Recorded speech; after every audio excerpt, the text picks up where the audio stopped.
ముఖ్యమంత్రి కనుక రేవంత్ రెడ్డి గారు కాకపోయి ఉంటే మళ్ళీ తిరిగి బీఆర్ఎస్ అధికారంలోకి వచ్చుంటే ప్రతిపక్ష లీడర్గా ఉండుంటే కనుక ఈయన హీరోయిగా బికమే హీరో కాదు, ఈయన హీరోయిగా.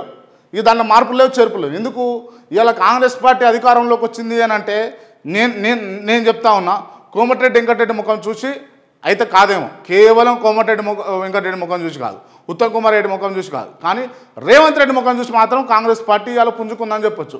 ఒక పక్క బట్టి, ఒక పక్క రేవంత్ రెడ్డి, వీళ్ళిద్దరు కలిసి తిరిగి రాష్ట్రాన్ని మొత్తానికి కాంగ్రెస్ తోటి అతలాకుతలం చేసే ప్రయత్నాలు చేశారు కాబట్టి వాళ్ళ అధికారంలోకి వచ్చింది.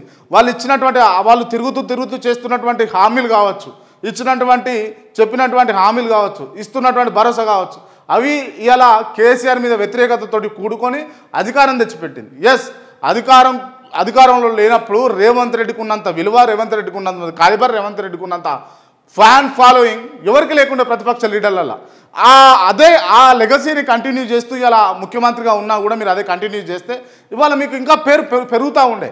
మీరు ప్రతిపక్ష లీడర్గా ఉన్నప్పుడు ఎంత మీకు పేరు ఉందో ఇప్పుడు ఆ పేరు కోల్పోతూ ఉన్నారు. దానికి కారణాలు ఏంటి అని అనేది మీరే ఒకసారి వెనక్కి తిరిగి చూసుకుంటే మీకు అర్థమైపోతుంది.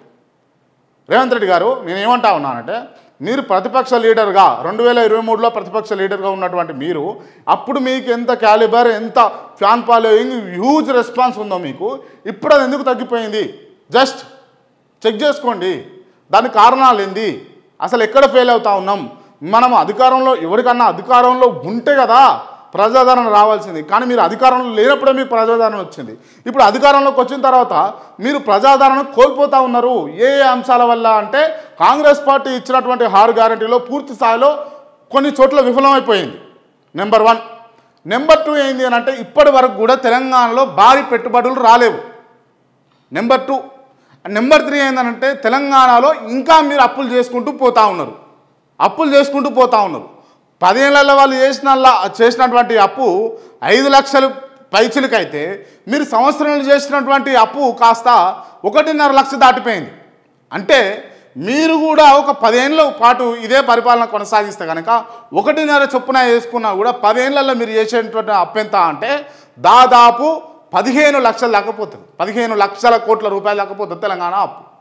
ఒక్కసారి గమనించుకోండి. అండ్ ఇంకొకటి ఏంది అని అంటే మీరు ముఖ్యంగా చేస్తున్నటువంటి తప్పిదం ఏంటంటే గతంలో కేసీఆర్ ఏ విధంగా మూట కట్టుకున్నాడో వ్యతిరేకతను అదే విధంగా మూట కట్టుకుంటున్నారు. అండ్ ఇంకోటి ఏంటంటే ప్రజల ఉసురు, ఎవరైతే పబ్లిక్ గ్రౌండ్లో ఉంటారో ఆ గ్రౌండ్లో ఉన్నటువంటి పబ్లిక్ ఉసురు ఎట్టి పరిస్థితుల్లో ఎవరు పోసుకోవద్దండి. గ్రౌండ్లో ఉన్నటువంటి పేదల, బడుగుల, బలహీన వర్గాలకు చెందినటువంటి వ్యక్తుల యొక్క ఉసురు ఏ నాయకుడు పోసుకున్నా కూడా చిరకాలం తను నాయకుడిగా వర్ధిల్లలేడు. ఎందుకు అని అంటే ఇవాళ హైడ్రా వల్ల నష్టపోతుంది నాగార్జున కుటుంబమో, లేకపోతే మురళీమోహన్ కుటుంబమో, లేకపోతే పల్లా రాజేశ్వరరెడ్డి కుటుంబమో, లేకపోతే మల్లారెడ్డి కుటుంబమో, లేకపోతే ఫాతిమా కాలేజ్ ఓవైసీల కుటుంబాలు కావండి. ఇలా నష్టపోతుంది ఎవరు అని అంటే పేదలు, బడుగులు, బలహీన వర్గాలకు చెందినటువంటి బీసీ, ఎస్సీ, ఎస్టీ బిడ్డలు. వాళ్ళ ఇండ్లే మాత్రం కూలిపోతూ ఉన్నాయి. ఎవరో ఒకరు కొద్దిగా గొప్ప పైరవికారులు ఉంటే వాళ్ళ ఇండ్లు ఉండిపోతూ ఉన్నాయి.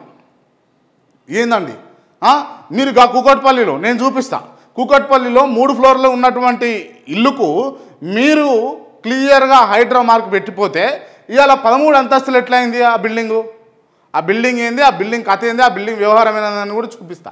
ఇట్లా 1 కాదు 2 కాదండి, అంటే చెబుతూ పోతే చాలా అంశాలు జరుగుతూ ఉన్నాయి.